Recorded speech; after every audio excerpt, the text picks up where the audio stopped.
Hi, I'm Jules.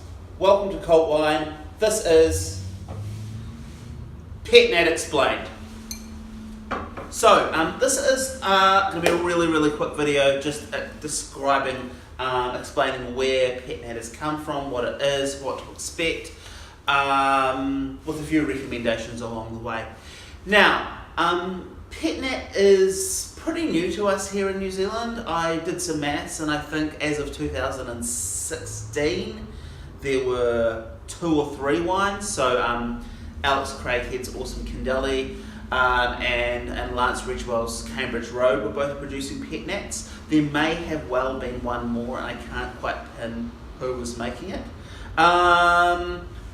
2017 there are a whole heap more, and 2018 I think we're going to see at least sort of 5 or 6 dozen wines on the market. So that's a huge explosion.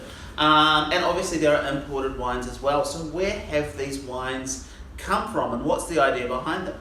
So basically Pet Nat is a very old way of making wine. Pet Nat literally means petit naturel, so naturally sparkling.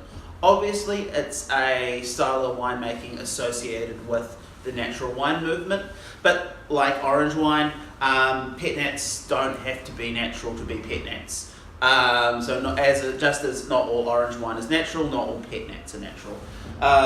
If we're going to use a very precise definition of natural wine.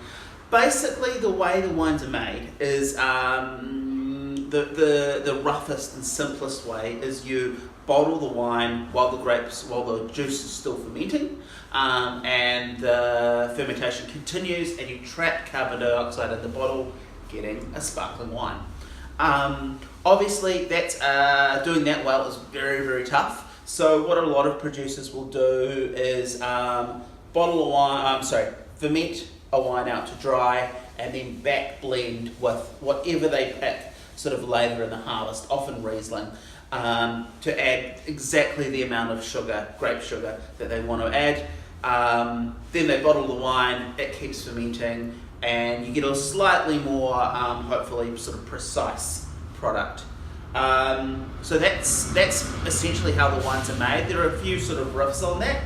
A few producers in the Loire and a few producers in Prosecco, not that they can call it Prosecco, do some really interesting things. So they either age the wine for quite a considerable amount of time in barrel and then back blend juice that's either been frozen or from the next vintage. And that way you get a little bit more complexity, a little bit more depth, a little bit more like Method traditional or champagne style wines. You get that richness. And then what a really cool Wellington brewer is doing, which I think is really interesting. This is Kerry from Ooze, aka Husk, aka Choice Bros. Is he's actually doing it completely in tank. So this is a way of making sparkling wine generally, but it's unusual to see it doing as one fermentation, which is what he's doing. So he starts the ferment going, because he's using brewing equipment. He stops ferment kind of right at the end, and he traps all that carbon dioxide in his pressurized tanks. And the line begins to blur. Is a really awesome Pet Nat. Another sort of step one can take is to riddle and disgorge the wine. So that's exactly what they do in champagne. It's exactly what they do with traditional sparkling wines. And basically, it moves the wine from being quite cloudy, not that there's anything wrong with cloudy, to a little bit clearer and a little bit more focused. And obviously, with the work involved, with the amount of wine you tend to lose when you're disgorging, these wines, like the Little Wing Method Ancestral, tend to come at a premium. There are also a whole lot of international wines on the New Zealand market, and more so. I'd really urge you to seek out some of those. Possibly one of the most well known, and we've still got a few bottles left, is the Mousse Musette from Domaine Moss in the Loire. The Loire is really one of those places where Pet Nat became sort of popular again, and it sort of led the way for the Pet Nat explosion of 2017 and 2018 in New Zealand.